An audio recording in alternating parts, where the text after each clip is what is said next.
এই যে বিশেষ করে সোহরাওয়ার্দী উদ্যান কেন্দ্রিক অনেক ধরনের অপরাধ হয়। এখানে অনেক জায়গা আছে যেখানে একটু ঝোপ জঙ্গল থাকে, গাছপালা বেশি আছে, আলো কম থাকে। এখানে কিন্তু এরা হচ্ছে কারণ যে মাদকের অভয়ারণ্য হিসাবে ব্যবহার করে, অনেকে আসে এখানে মাদক খায়। এখানে যেমন ছাত্র আছে, তেমনি বিভিন্ন রকমের পেশাজীবী লোকজন আছে, বিভিন্ন রকমের লোকজন এখানে আসে, এসে তারা কাজ করে। এর পাশাপাশি এই যে ছিনতাইকারী থেকে শুরু করে সকল রকমের যারা অপরাধী তারাও কিন্তু এখানে আসে। ইভেন যারা নাশকতা করবে, নাশকতা পরিকল্পনার জন্য এটা হচ্ছে ভালো একটা জায়গা। ওই জন্য আমরা চাই না যে এই জায়গাটা ভালো থাকুক, এটা আমরা আমাদের জন্য খারাপ বানাতে চাই, মানে আমাদের খারাপ, ওদের জন্য যেন যেটা যারা অপরাধী তাদের জন্য বিরাট একটা ভয়ঙ্কর জায়গা এটা হবে।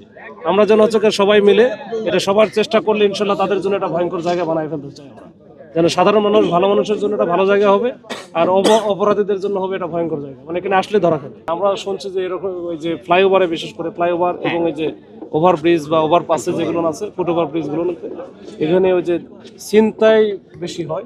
দেখা গেলো যে মোবাইল টোবাইল টান দিয়ে নিয়ে যায়, একজনকে পাই, ওরা 3-4 জন থাকে, একজন উঠতেছে হয়তো ওখানে ছিনতাই করে নিয়ে যায়। এটা নিয়ে আমরা কাজ করতেছি, কিন্তু এখানে দেহ ব্যবসা বা এই ধরনের যে জিনিসগুলো নলেজে নাই আমার, এটা দেখে আমরা পরবর্তীতে এটা আমাদের মাথায় থাকলো, এটা কাজ করবো। সব মশার বিরুদ্ধে সুরক্ষা দিতে এলো বসুন্ধরা এক্সট্রিম অ্যারোসল, মশার বিরুদ্ধে এক্সট্রিম সুরক্ষা। সমস্যাটা তো ওই জায়গায় যে ওই অল্প বয়স্ক ছেলে মেয়ে যারা আছে, বিশেষ করে বাচ্চারা, ওই যে মেয়ে এবং ছেলে উভয়ই এখানে কিন্তু এই সব কাজে জড়িত, এবং মহিলারা বিশেষ করে জানে যে পুরুষ হলে তো এটা একটু ধরা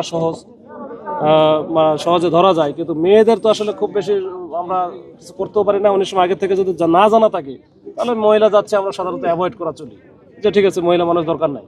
তো এটা আমরা জানি, এটা আমাদের অনেক তথ্য আছে, এই তথ্য নিয়ে আমরা কাজ করতেছি।